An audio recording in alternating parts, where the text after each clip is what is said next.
بسم اللہ الرحمن الرحیم۔ سامعین کرام، آپ سن رہے ہیں انسپیکٹر احمد یار خان سیریز کے سلسلے کی ایک اردو کہانی، ایک خط ایک جذبہ، جس کے مصنف خود احمد یار خان ہیں، اور یہ اس سلسلے کی آخری اور قسط نمبر 2 ہے۔ مجھے امید ہے آپ کو میری یہ کاوش پسند آئی ہوگی۔ آپ نے اگر ابھی تک میرا چینل کہانی گھر سبسکرائب نہیں کیا تو ابھی میرے چینل کو سبسکرائب کر کے بیل نوٹیفیکیشن آن کر لیجئے، تاکہ آنے والی ہر نئی کہانی کی اطلاع بر وقت آپ تک پہنچ سکے۔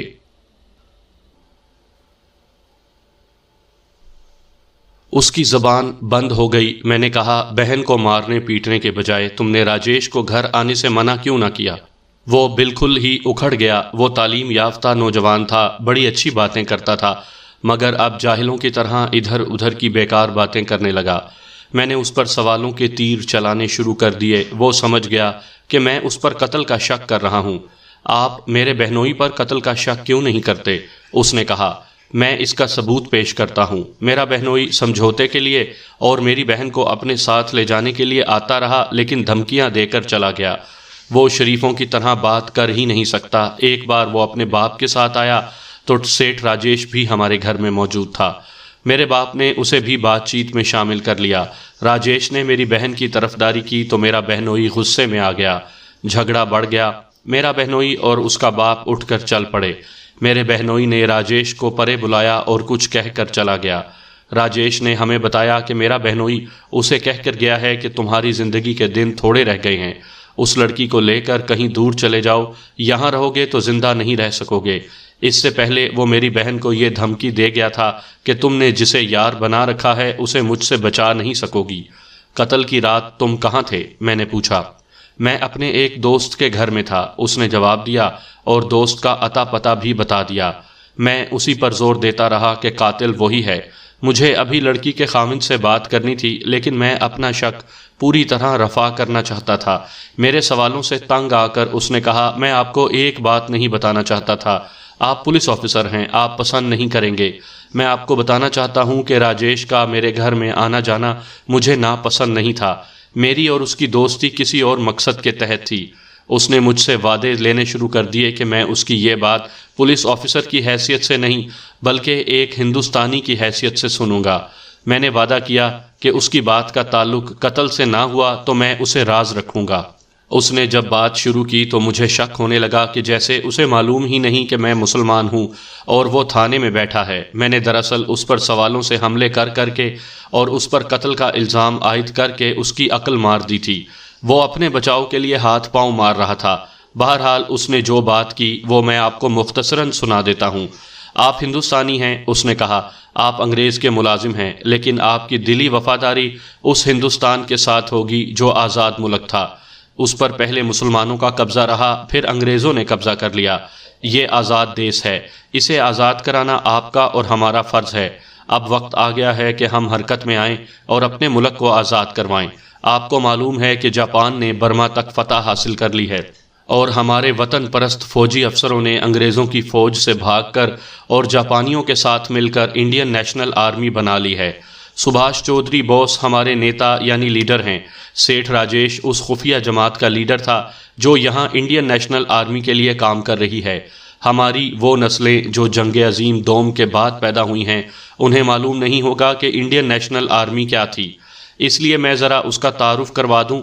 جاپان نے جنگ عظیم کے دوسرے سال حملہ کر کے جاوا، سماٹرا، سنگاپور اور آج کے تمام تر انڈونیشیا پر قبضہ کر کے ایسی یلغار کی کہ برما پر بھی قابض ہو گیا۔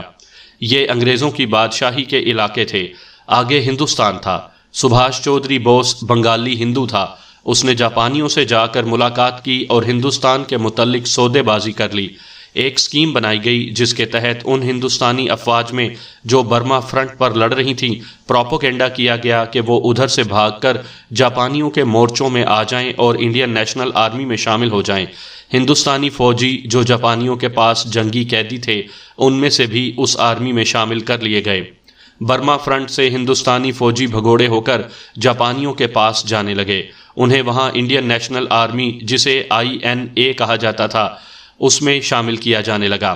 سبھاش چندر بوس اس کا کمانڈر ان چیف تھا۔ چند ایک کیپٹن جن میں ڈھلون اور شاہ نواز قابل ذکر ہیں جرنیل بن گئے۔ جاپانیوں کے ساتھ ہندو لیڈروں نے یہ سودے بازی کی تھی کہ جاپان ہندوستان پر فتح حاصل کر کے پورا ملک ہندوؤں کے حوالے کر دے گا۔ INA میں مسلمان افسر، عہدیدار اور جوان بھی جا شامل ہوئے تھے۔ انہیں کچھ عرصے بعد پتہ چلا کہ یہ تو ہندوؤں کی بلکہ کانگریس کی اسکیم ہے جس کے تحت تمام تر ہندوستان پر ہندو راج قائم کیا جائے گا۔ چنانچہ مسلمان ان سے الگ ہونے لگے۔ INA کوئی معمولی سی اسکیم نہیں تھی۔ ہندوستان میں ہر کسی کی زبان پر INA کا نام تھا۔ انگریزوں کی نگاہ میں سبھاش Chaudhary Bose most wanted person تھا۔ ہندوستان میں INA کے لیے زمین ہموار کرنے کے لیے زمین دوز کام ہونے لگا تھا۔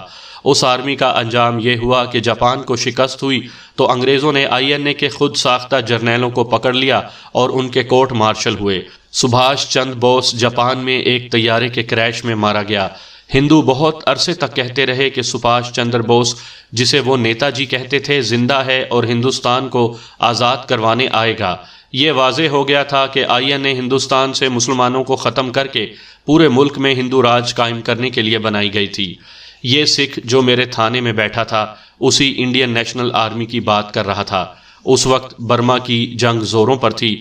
یہ فرنٹ بہت ہی گرم تھا اور ہندوستان میں INA کے خفیہ گروہ سرگرم تھے۔ یہ سکھ اسی گروہ کا ایک رکن تھا۔ یہ میرا مشاہدہ رہا ہے اور اب بھی ہے کہ انقلاب لانے والے یا دیس کو آزاد کروانے والے نوجوان میں اکثریت ان کی ہوتی ہے جو جذباتی ہوتے ہیں، عقل کے بجائے جذبات سے رہنمائی لیتے ہیں۔ یہ سکھ اسی قبیل کا جوان تھا۔ میں INA کی اصل حقیقت سے آگاہ تھا۔ یہ سکھ مجھے ایک راز دے رہا تھا۔ میں نے اس کے جذبات کو سراہا اور اس کی باتوں کا ساتھ دینے لگا۔ وہ اور زیادہ دلیر ہو گیا۔ میری حوصلہ افزائی سے وہ پرجوش تقریر کرنے لگا۔ آپ یہ بھی پیش نظر رکھیں کہ مارچ 1940 میں قرارداد پاکستان منظور ہو چکی تھی اور اس کے تحت قوم کو دیے گئے لایا عمل کو عملی جامہ پہنایا جا رہا تھا۔ مسلمان اب پاکستان سے کم کچھ بھی قبول کرنے پر آمادہ نہیں تھے۔ ہندوؤں نے اسی وقت نظریہ پاکستان کے خلاف محاذ قائم کر لیا تھا اور سرگرم ہو گئے تھے۔ میں تسلیم کرتا ہوں کہ ہندوستان میں ہندوؤں کے بعد اکثریت مسلمانوں کی ہے، اس نے کہا، لیکن وہ بہرحال اقلیت میں ہیں، اس لیے انہیں ہندوستان کے کسی بھی حصے پر حکومت کا حق نہیں دیا جا سکتا۔ البتہ وہ ایک باعزت اقلیت سمجھے جائیں گے۔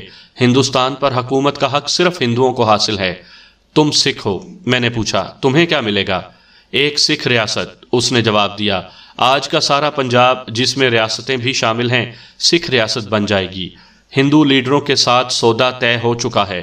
میں نے اس سے مسلمانوں کے متعلق پوچھا تو اس نے رازداری سے کہا، مسلمانوں کو لگام ڈال کر رکھا جائے گا۔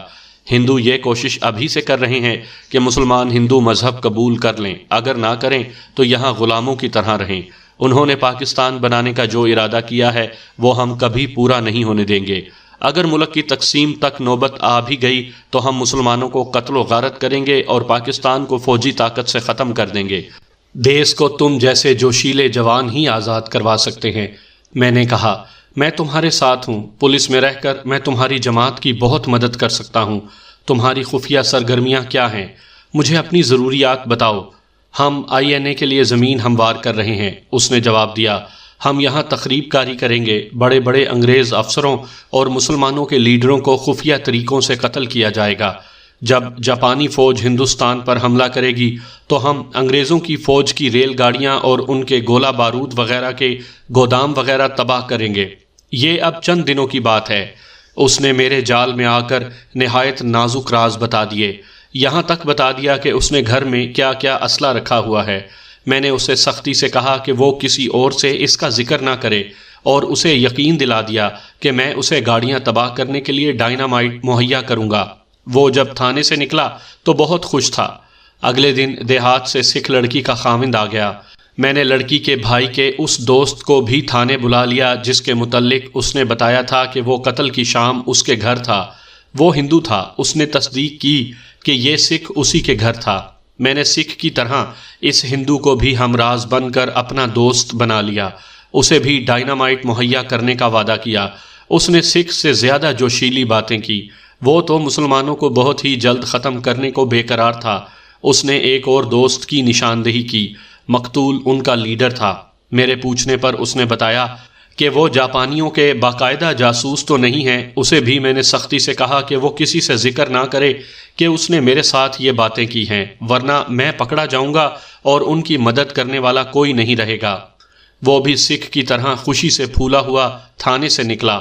سکھ لڑکی کے خاوند سے پوچھ گچھ شروع کی۔ عثمان یہ خبر لے آیا تھا کہ یہ سکھ قتل کی شام گاؤں سے کہیں چلا گیا تھا اور صبح واپس آیا تھا۔ میں نے اس سے پوچھا کہ وہ اس شام کہاں تھا۔ اس نے جواب دیا کہ وہ اپنے گھر میں تھا۔ میں نے اسے لپیٹ میں لینا شروع کر دیا۔ صاف پتہ چلتا تھا کہ وہ کچھ چھپا رہا ہے۔ وہ گاؤں سے غیر حاضر تھا۔ میں نے اس کی بیوی کے متعلق بات کی تو اس نے بتایا کہ اس کے ہاں روپے پیسے کی کمی نہیں، بہت جائیداد اور اراضی ہے جو سونا اگلتی ہے، محل جیسی حویلی ہے، لیکن اس لڑکی کو گاؤں کا ماحول پسند نہیں تھا۔ ایسا تو نہیں کہ وہ شہر میں کسی اور کو پسند کرتی ہو؟ اس نے مونچھوں کو تاؤ دے کر کہا، مجھ میں کیا کمی ہے کہ وہ کسی اور کو پسند کرے؟ میں نے اس سے ان دھمکیوں کا ذکر کیا جو اس نے اپنے بیوی اور مقتول کو دی تھیں۔ اس نے صاف انکار کر دیا اور کہا کہ وہ تو اپنی بیوی کو اپنے گھر لانے گیا تھا مگر وہ رضامند نہ ہوئی۔ میں نے بہت طویل پوچھ گچھ کر کے کہا، تم گاؤں سے غیر حاضر تھے، کہاں گئے تھے؟ میں جہاں بھی گیا تھا اس سے آپ کا کیا تعلق ہے؟ اس نے روب سے پوچھا۔ تعلق یہ ہے کہ تم نے راجیش کو قتل کیا ہے۔ میں نے کہا، کہو تم نے یہ واردات نہیں کی؟ قتل کے بعد کہاں رہے؟ تم صبح کے وقت گاؤں گئے تھے، تم نے سیٹھ راجیش سے انتقام لیا ہے، تمہاری بیوی کے ساتھ اس کا دوستانہ تھا۔ میں آپ کو سچ بتاؤں گا، اس کے روب اور دلیری پر پانی پڑ گیا تھا، وہ کچھ ڈر بھی گیا تھا، کہنے لگا، میں نے قتل کا ارادہ ضرور کیا تھا لیکن اپنی بیوی کے قتل کا۔ میری بے عزتی کا باعث تو یہ عورت بنی تھی۔ میں اسے اغوا کر کے اسے خوب خوار کر کے قتل کر دینے اور لاش غائب کر دینے کا ارادہ کیے ہوئے تھا۔ سیٹھ کو قتل کرنے سے مجھے کیا حاصل ہوتا؟ جب تک یہ ثابت نہیں کرو گے کہ تم اس رات شہر میں نہیں آئے تھے، میں تمہیں نہیں چھوڑوں گا۔ یہ میں آپ کو بتانے سے ڈرتا ہوں، اس نے کہا۔ میں شہر میں نہیں آیا تھا۔ کچھ جھجک کر اس نے شہر کے قریب کے ایک گاؤں کا نام لے کر کہا، کبھی کبھی وہاں جوئے کی بازی لگتی ہے، ہزاروں روپیہ ادھر ادھر ہو جاتا ہے۔ اس نے جواریوں کے نام بھی بتا دیے اور کہا، میں نے رات وہاں گزاری تھی۔ میں نے سکھ کو الگ بٹھایا اور ان جواریوں کو تھانے بلانے کا انتظام کیا جن کے نام اس سکھ نے بتائے تھے۔ اس کی بیوی سے ملنا ضروری تھا۔ میں وردی اتار کر سکھ تاجر کے گھر چلا گیا۔ وردی اتار کر جانے کا مطلب یہ تھا کہ میں لڑکی کے ساتھ تھانے داری کے روب میں نہیں، بے تکلفی سے بات کرنا چاہتا تھا۔ لڑکی کا باپ اپنے کام پر چلا گیا تھا۔ اس کا بھائی گھر مل گیا، تپاک سے ملا۔ میں نے اس سے زیادہ تپاک کا مظاہرہ کیا، اس کے ساتھ دیس کی آزادی کی باتیں کر کے کہا کہ میں اس کی بہن سے علیحدگی میں ملنا چاہتا ہوں۔ اس نے مجھے اس کے کمرے میں داخل کر دیا۔ لڑکی خوبصورت تھی، اس کے بال بھورے اور کھلے ہوئے تھے۔ میں نے ایک نظر میں ہی پہچان لیا کہ مقتول کی قمیض کے بٹن کے ساتھ اسی لڑکی کا بال تھا۔ وہ اداس تھی، آنکھوں سے پتہ چلتا تھا کہ روتی رہی ہے، لیکن اس نے اپنے ہونٹوں کو لپسٹک سے محروم نہیں رہنے دیا۔ گلاب کے عطر کا معمہ کمرے میں داخل ہوتے ہی حل ہو گیا۔ کمرہ گلاب کی تیز خوشبو سے مہک رہا تھا۔ میں نے اس کے ساتھ ہمدردانہ باتیں کی کہ اس کے خاندان کو میں باعزت سمجھتا ہوں، مجھے قاتل کو پکڑنا ہے اور اسے پھانسی کے تختے پر کھڑا کرنا ہے۔ میں نے اسے صاف الفاظ میں یقین دلایا کہ اس کے خلاف مجھے کسی قسم کا شک نہیں۔ مقتول کی میں نے بے حد تعریف کی، جس سے لڑکی کے چہرے پر رونق آ گئی۔ تم پر یہ ظلم کس نے کیا ہے کہ اس وحشی سکھ کے ساتھ بیاہ دیا ہے؟ میں نے کہا، میں اسے دیکھ چکا ہوں، وہ میرے تھانے میں بیٹھا ہے، وہ تو اس قابل بھی نہیں کہ اس سے تمہارا نوکر رکھا جائے۔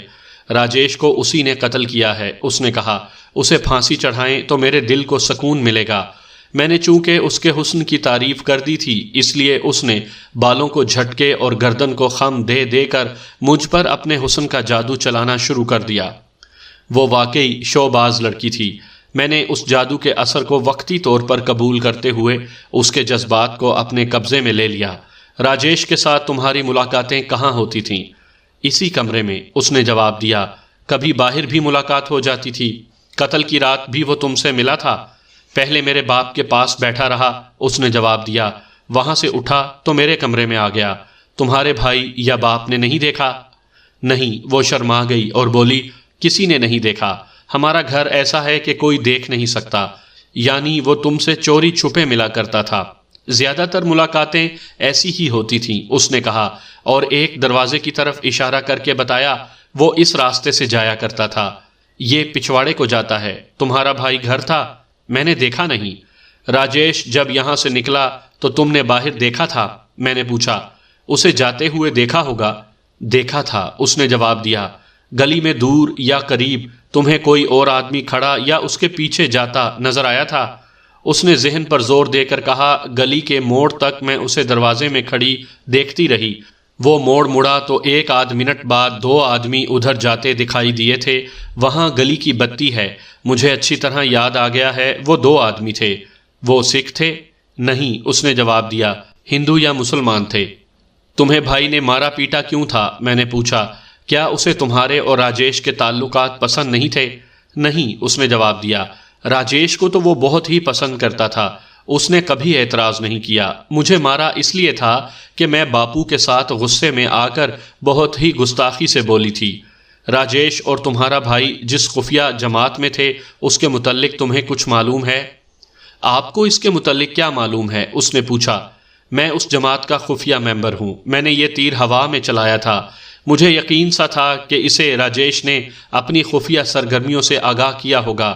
وہ حیران سی ہوئی اور مسکرائی بھی، کہنے لگی، پھر تو آپ اپنے آدمی ہیں۔ میں نے اسے بتایا کہ میں اس جماعت کو ڈائنامائٹ اور اسلحہ دے رہا ہوں۔ میرا تیر نشانے پر لگا۔ اس نے کہا، راجیش مجھے جاسوسی کی ٹریننگ دے رہا تھا، وہ مجھے ایک جگہ لے جایا کرتا تھا، وہاں ایک آدمی ہندو مجھے بڑے افسروں سے راز حاصل کرنے کے طریقے بتایا کرتا تھا۔ اس نے وہ جگہ بھی بتا دی اور کچھ قیمتی راز بھی دے دیے۔ یہودیوں کی طرح ہندو بھی جاسوسی اور تخریب کاری کے لیے اپنی حسین لڑکیاں استعمال کرتے رہے ہیں اور اب پہلے سے زیادہ استعمال کرتے ہیں۔ پاکستان ان لڑکیوں سے محفوظ نہیں۔ اس لڑکی نے مجھے راز حاصل کرنے اور نظریاتی تخریب کاری کے چند ایک طریقے بتائے تھے جو اسے سکھائے جا رہے تھے۔ یہ بالکل وہی طریقے تھے جو آپ نے سلطان صلاح الدین ایوبی کی کہانیوں داستان ایمان فروشوں کی میں صلیبی لڑکیوں کے متعلق پڑھے ہوں گے۔ میں اسے یہ یقین دلا کر کہ میں اس کی جماعت کا ممبر ہوں اور یہ تاکید کر کے کہ اپنے کسی بھی آدمی سے میرا ذکر نہ کرے، وہاں سے تھانے چلا گیا۔ تھانے جا کر عثمان کو بتایا کہ میں نے کیا راز حاصل کیا ہے۔ اس نے اور میں نے CID کے وار سٹاف کے لیے ایک رپورٹ تیار کی۔ وار سٹاف CID کا شعبہ تھا جو جنگ کے دوران جاسوسوں کو پکڑنے کے لیے بنایا گیا تھا۔ اس کا رابطہ ملٹری انٹیلیجنس کے ساتھ تھا۔ مقتول سکھ تاجر، اس کے بیٹے اور بیٹی اور ان کی خفیہ پارٹی کی سرگرمیاں صرف انگریزوں کے خلاف ہوتی تو میں ان کے خلاف رپورٹ نہ کرتا۔ وہ تو مسلمانوں کے خلاف اور نظریہ پاکستان کے خلاف بھی بڑی خطرناک کارروائیاں کر رہے تھے۔ میں نے یہ رپورٹ اپنے ضلع کے ہیڈ کوارٹر کو اسی روز دستی بھیج دی۔ وہاں سے اسے وار سٹاف کو جانا تھا۔ لڑکی کے خاوند کو تھانے میں بٹھائے رکھا۔ میرا اصل مسئلہ تو ابھی جوں کا توں پڑا تھا۔ کم و بیش 20 روز گزر چکے تھے، قاتل کا سراغ نہیں مل رہا تھا۔ مقتول ہندوؤں اور سکھوں کا لیڈر تھا۔ سرکردہ ہندوؤں نے میرے پاس آنا شروع کر دیا۔ وہ مجھ سے پوچھتے تھے کہ کوئی سراغ ملا یا نہیں۔ خطرہ یہ تھا کہ یہ ہندو میرے خلاف کوتاہی یا رشوت خوری کی رپورٹ کر سکتے تھے۔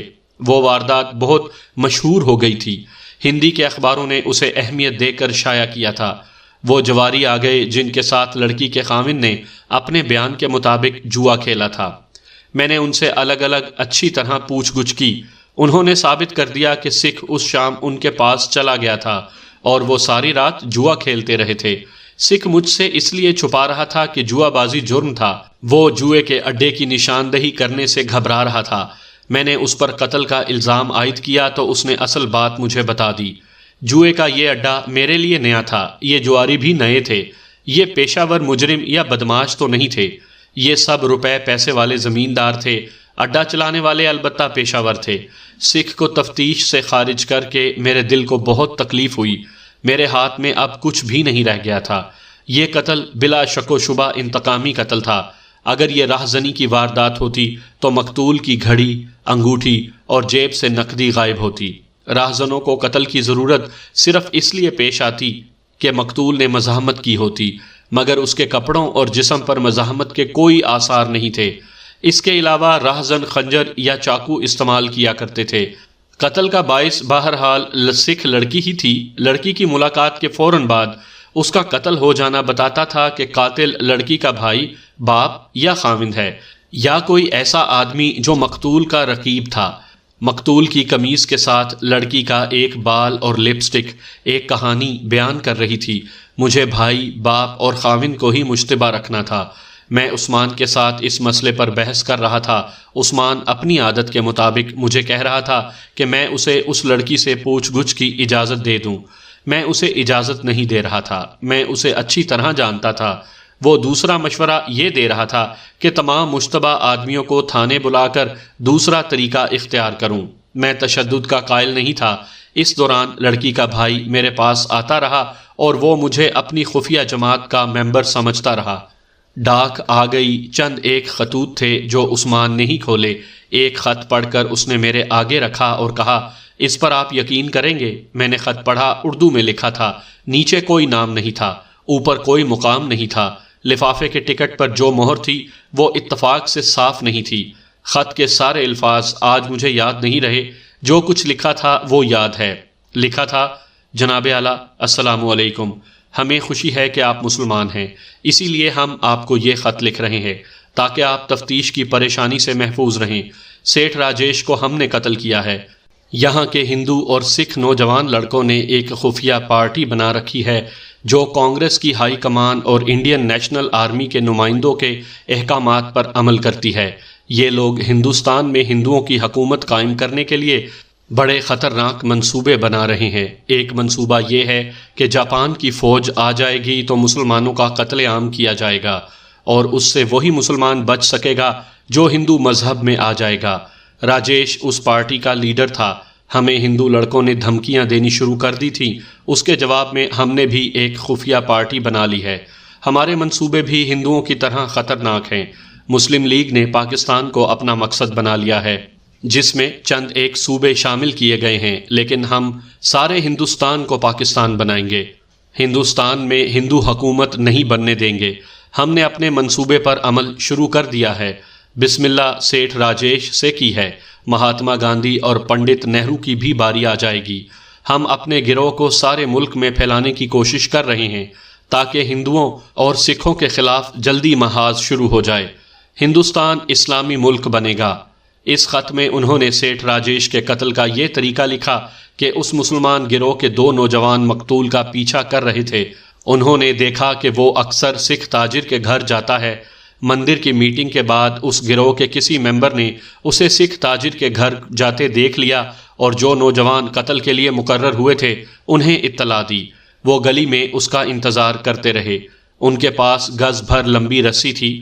مقتول سکھ لڑکی کے کمرے سے نکلا تو دونوں قاتل جو گلی کی نکڑ پر کھڑے تھے اس کے پیچھے چل پڑے۔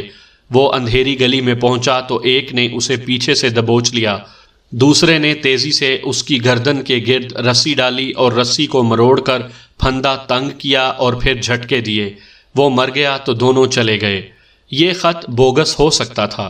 اصل قاتل نے مجھے گمراہ کرنے کے لیے یہ طریقہ اختیار کیا ہوگا، لیکن میرے پاس تصدیق پہلے آ چکی تھی۔ میں نے سکھ لڑکی سے پوچھا تھا کہ جب راجیش اس کے گھر سے نکلا تو کیا اس نے گلی میں اسے جاتے دیکھا تھا اور کیا اس نے کسی اور کو بھی گلی میں دیکھا تھا۔ لڑکی نے بتایا تھا کہ جب راجیش گلی کا موڑ مڑا تو اس نے 2 آدمی اس کے پیچھے جاتے دیکھے تھے۔ وہ سکھ نہیں، مسلمان یا ہندو تھے۔ وہ یہی 2 نوجوان ہو سکتے تھے۔ میں ابھی سکھ لڑکی کے بیان پر یقین کرنے کے لیے بھی تیار نہیں تھا۔ بہرحال مجھے یہ دیکھنا تھا کہ یہ خط واقعی مسلمان لڑکی نے لکھا ہے۔ میں نے پہلے بھی رائے دی ہے کہ نوجوان جذباتی ہوتے ہیں، عقل کے بجائے جذبات سے کام لیتے ہیں۔ یہ خط دیکھ کر مجھے جہاں بے حد خوشی ہوئی وہاں افسوس بھی۔ خوشی اس کی تھی کہ ہندوستان میں مسلمان نوجوان بیدار تھے اور اپنے ورثے کو پہچانتے تھے۔ افسوس اس پر ہوا کہ ان کا کوئی لیڈر نہیں تھا جو انہیں خفیہ سرگرمیوں کی ٹریننگ دیتا اور ان کے جذبے کو عقل سے استعمال کرتا۔ اگر مسلمان ہندوؤں کی طرح زمین دوز تنظیم چلاتے تو ہندوستان کی تاریخ مختلف ہوتی۔ ان دونوں نوجوانوں کو مجھے خط نہیں لکھنا چاہیے تھا۔ انہوں نے اپنا کام کر لیا تھا، خاموش رہتے۔ یہ ان کی خوش قسمتی تھی کہ انہوں نے مجھے خط لکھا تھا۔ کوئی اور ہوتا تو اسے تفتیش میں شامل کر کے ان کی تلاش شروع کر دیتا۔ میں نے عثمان سے مشورہ کر کے خط اپنی جیب میں ڈال لیا۔ یہ ہمارا فیصلہ تھا کہ اسے تفتیش کے ریکارڈ میں نہیں رکھا جائے گا، لیکن خط لکھنے والوں سے ملنا ضروری سمجھا۔ ایک تو میں یہ یقین کرنا چاہتا تھا کہ سیٹھ راجیش کے قاتل وہی ہیں، اور دوسرا ارادہ یہ تھا کہ انہیں یہ نصیحت کرنی تھی کہ جذباتیت سے بچیں۔ میرے لیے قتل کا یہ کیس پیچیدہ بنتا جا رہا تھا۔ مجھے اب وار سٹاف کا انتظار تھا۔ میں یہ خواب دیکھ رہا تھا کہ CID اور ملٹری پولیس آئے گی اور جہاں جہاں میں نشاندہی کروں گا وہاں چھاپے مارے گی، اسلحہ برآمد ہوگا، کچھ ہندو سکھ پکڑے جائیں گے۔ اس سے لوگوں کی توجہ ادھر ہو جائے گی اور میں قتل کا کیس کسی طرح گول کر سکوں گا۔ میں نے اسی روز سکھ لڑکی کے بھائی اور اس کے 2 ہندو دوستوں کو بلایا، ان کے ساتھ خفیہ کاموں کی باتیں کی، انہیں کچھ نصیحتیں کی اور بتایا کہ میں انہیں جلد ہی کچھ اسلحہ اور ڈائنامائٹ دے رہا ہوں۔ ان سے کہا کہ مجھے معلوم ہے کہ انہوں نے یہاں کے بعض مسلمان لڑکوں کو دھمکیاں دی تھیں۔ وہ کون تھے؟ انہوں نے مجھے 3 لڑکوں کے نام پتے بتائے جو اس قصبے کے رہنے والے تھے۔ میں نے انہیں نصیحت کی کہ وہ کسی کو دھمکی نہ دیں کیونکہ اس طرح پکڑے جانے کا خطرہ ہے۔ وہ اپنے آپ کو مغلیہ خاندان کا جانشین سمجھتے ہیں، ایک ہندو نوجوان نے کہا۔ وہ کہتے ہیں کہ ہندوستان مسلمانوں کی جاگیر ہے۔ میں نے ان پر یہ ظاہر کیا کہ میں نے انہیں تھانے دار کی حیثیت سے نہیں، ان کی جماعت کے ممبر کی حیثیت سے بلایا ہے۔ یہ نادان لڑکے میرے جال میں آ گئے تھے۔ میری استادی کے سامنے ان کی وقت ہی کیا تھی؟ انہیں رخصت کر کے میں نے عثمان سے کہا کہ ان 3 مسلمان لڑکوں کو اس طرح تھانے میں لے کر آئے کہ کسی کو پتہ نہ چلے اور انہیں شک بھی نہ ہو۔ میں نے یہ بھی کہا کہ انہیں تھانے کے بجائے دوسرے راستے سے میرے گھر لے آئے۔ عثمان ذہین ASI تھا، رات کو تینوں کو لے آیا۔ میں انہیں گھر پر ملا، انہیں تسلی دی کہ وہ ڈرے نہیں۔ تینوں میرے سامنے چارپائی پر بیٹھے تھے، ان کے ہاتھ مجھے نظر آ رہے تھے۔ ایک کے ہاتھ کی الٹی طرف 2 لمبی خراشیں صاف دکھائی دے رہی تھیں۔ زخم ٹھیک ہو چکے تھے، نشان باقی تھے۔ میں نے جیب سے خط نکال کر اسے دکھایا اور کہا، یہ خط تم نے لکھا ہے یا تمہارے ساتھی نے جو راجیش کے قتل میں تمہارے ساتھ تھا؟ اس کا رنگ لاش کی طرح سفید ہو گیا، آنکھیں ٹھہر گئیں۔ اس کے ہاتھ پر خراشیں مقتول کے ناخنوں کی تھیں۔ میں نے اسے حوصلہ دیا اور کہا، ڈرو مت، صاف بتا دو۔ اگر میں تمہیں گرفتار کرنا چاہتا تو اپنے گھر نہ بلاتا، بولو، ورنہ میں تمہارے بچاؤ کے لیے کچھ نہیں کر سکوں گا۔ یہ خط میں نے لکھا ہے۔ اس کا ایک ساتھی بول پڑا، قتل کس نے کیا تھا؟ میں نے، اسی نوجوان نے کہا۔ اور تم نے اسے پیچھے سے دبوچا تھا؟ میں نے خراشوں والے سے پوچھا۔ اس نے خوف زدگی کے عالم میں سر ہلا کر آہستہ سے ہاں کہا۔ اس نے تمہارے ہاتھ پر ناخن مارے تھے؟ میں نے پوچھا اور اسے تسلی دینے کے لیے کہا، میں کہہ رہا ہوں ڈرو مت۔ جی ہاں، اس نے جواب دیا۔ میں نے اسے پیچھے سے بازوؤں میں جکڑ لیا تھا، اس کا ایک ہاتھ شاید آزاد رہ گیا تھا۔ اس نے ناخنوں سے چھیل دیا۔ میں نے عثمان سے ماچس لے کر خط ان کے سامنے جلا ڈالا اور انہیں لمبا چوڑا لیکچر دیا، جس کا لب لباب یہ تھا کہ کسی بڑی عمر کے آدمی کو اپنا لیڈر بنائیں اور محض جذبات میں آ کر کوئی کارروائی نہ کریں، اور اگر قتل جیسا سنگین جرم کر بیٹھیں تو اسے ہضم کرنے کی کوشش کریں۔ زبان سے ہندوؤں پر دھاک بٹھانے کی حماقت نہ کریں، بلکہ ان کے آگے جھکے رہیں، شو بازی سے گریز کریں۔ میں نے ایسی بہت سی باتیں کہہ سن کر انہیں رخصت کر دیا۔ مجھے روحانی سکون محسوس ہوا۔ میں بہت دیر تک عثمان کے ساتھ قوم کی آزادی اور ہندوستان کے مستقبل کے متعلق باتیں کرتا رہا۔ اس کافر کے قتل کا کیا بنے گا؟ عثمان نے پوچھا، اور میری سوچوں کا رخ بدل گیا۔ وار سٹاف کو رپورٹ بھیجے 1 ہفتہ گزر چکا تھا۔ میں پریشان ہونے لگا تھا کہ CID نے کوئی کارروائی نہ کی تو کیا ہوگا۔ رات کو اچانک وہ لوگ آ گئے۔ اس پارٹی میں ایک ہندو ASI تھا، ملٹری انٹیلیجنس کا ایک انگریز لیفٹیننٹ تھا اور دیگر سٹاف بھی تھا، جس کا انچارج بہار کا رہنے والا انسپیکٹر حامد علی خان تھا۔ اس کے ساتھ میری اچھی راہ و رسم تھی۔ یہ پارٹی رات 10-11 بجے کے قریب پہنچی اور اسی وقت چھاپے مارنے کے لیے تیار ہو گئی۔ میں نے اپنے کانسٹیبل تیار کر لیے۔ 3 جگہوں پر بیک وقت چھاپا مارنا تھا۔ رات 12 بجے کے قریب سکھ تاجر کے گھر، مقتول کے گھر اور ایک ہندو جو سکھ کے بیٹے کا دوست تھا اس کے گھر پر چھاپا مارا گیا۔ تینوں چھاپے پوری طرح کامیاب تھے۔ مجھے اب یاد نہیں رہا کہ کس کے گھر سے کیا برآمد ہوا تھا۔ مجموعی طور پر ہر گھر سے 2-2، 3-3 ریوالور، ان کی گولیاں، برچھیوں اور خنجروں کی بہت بڑی تعداد، دیسی ساخت کے دستی بم اور مزید بم بنانے کے لیے سامان برآمد ہوا۔ سکھ تاجر اور مقتول کے گھر سے کچھ خطوط بھی ملے تھے جو میں نے نہیں دیکھے۔ بہرحال ٹھوس ثبوت مل گئے تھے۔ تھانے میں جنہیں گرفتار کر کے لایا گیا ان میں سکھ تاجر، اس کا بیٹا، اس کی بیٹی اور 3 ہندو شامل تھے۔ مردوں کو میری حوالات میں بند کر دیا گیا۔ انگریز لیفٹیننٹ کو ڈاک بنگلے میں قیام کرنا تھا۔ سکھ لڑکی کو وہ اپنے ساتھ لے گیا۔ مجھے یہ ڈر محسوس ہونے لگا کہ یہ گورا لڑکی کے چکر میں آ کر کیس برباد کر دے گا۔ دوسرے دن میرا ڈر دور ہو گیا۔ اس نے لڑکی کو میری حراست میں دے کر کہا، بہت خطرناک گروہ ہے، اگر آپ اس لڑکی کی نشاندہی نہ کرتے تو یہ بہت بڑے نقصان کا باعث بن سکتی تھی۔ لڑکی کی حالت بتا رہی تھی کہ یہ رات بھر جاگتی رہی ہے۔ انسپیکٹر حامد علی خان میرے گھر میں ٹھہرا تھا۔ اس نے ہندوؤں کے عزائم کے متعلق باتیں شروع کر دیں اور اس قسم کی رائے دی کہ یہ لوگ اگر انگریزوں کے خلاف کچھ کریں تو کوئی بات نہیں، یہ مسلمانوں کا قلعہ کما کرنے کی کارروائیاں کر رہے ہیں، میں انہیں نکلنے نہیں دوں گا۔ اس کے یہ جذبات دیکھ کر میں نے سیٹھ راجیش کے قتل کی اصل حقیقت اسے بتا دی۔ میں نے صاف بتا دیا کہ اسے مسلمان نوجوانوں نے قومی جذبے کے تحت قتل کیا ہے۔ میں نے اسے مدد کے لیے کہا۔ اس نے پہلی بات یہ کہی کہ ملک صاحب ان لڑکوں کو گرفتار نہ کر لینا۔ میں نے اس سے مشورہ لیا اور بہت دیر اسی مسئلے پر بات چیت کرتے رہے۔ میں نے انسپیکٹر حامد علی خان سے کہا کہ وہ ایسے شعبے میں ہیں جس کا ہر طرف رعب اور اثر و رسوخ ہے، وہ کوشش کر کے قتل کا کیس اسپیشل سٹاف کے حوالے کروا دے اور ایسا تاثر پیدا کرے کہ مقتول کو اس کی خفیہ جماعت کے کسی آدمی نے اختلافات کی بنا پر قتل کیا ہے۔ 1.5-2 ہفتے بعد یہ معجزہ ہوا کہ قتل کا کیس ہیڈ کوارٹر کے اسپیشل سٹاف نے لے لیا اور مجھے ایک اسپیشل ڈیوٹی پر دلی بھیج دیا گیا۔ پیچھے عثمان رہ گیا تھا۔ 2 ماہ بعد وہ بھی مجھ سے آن ملا اور ہم دونوں ایک اور تھانے میں اکٹھے رہے جہاں عثمان مارا گیا تھا۔ سن 1946 میں ہندوؤں نے اپنے عزائم کی تکمیل کے لیے بہار میں مسلمانوں کا قتل عام کیا، ان کے گھروں کو آگ لگائی اور مستورات کو ذلیل و خوار کیا۔ بڑا ہی ظالمانہ قتل عام تھا۔ اس وقت تک جنگ ختم ہو چکی تھی، جاپان ہتھیار ڈال کر تباہ ہو چکا تھا، ہندوؤں کے ہندو راج کے خواب چکنا چور ہو گئے تھے، مسلمان بیدار ہو کر جنگ آزادی کا آغاز کر چکے تھے۔ ہندوؤں نے مسلمانوں کو ختم کرنے کے لیے قتل عام کا طریقہ اختیار کیا۔ پہلے گڑھ مکیت شر میں، پھر بہار میں مسلمانوں پر ٹوٹ پڑے۔ اگست 1947 کے پہلے ہفتے میں دلی میں تھا۔ ایک انسپیکٹر نے بتایا کہ انسپیکٹر حامد علی خان جو بہار کا رہنے والا تھا، اپنے شہر میں ہندوؤں کے حملے کی خبر سن کر ریوالور لے کر بغیر اجازت چلا گیا۔ وہاں کی تباہی دیکھ کر وہ پاگل ہو گیا۔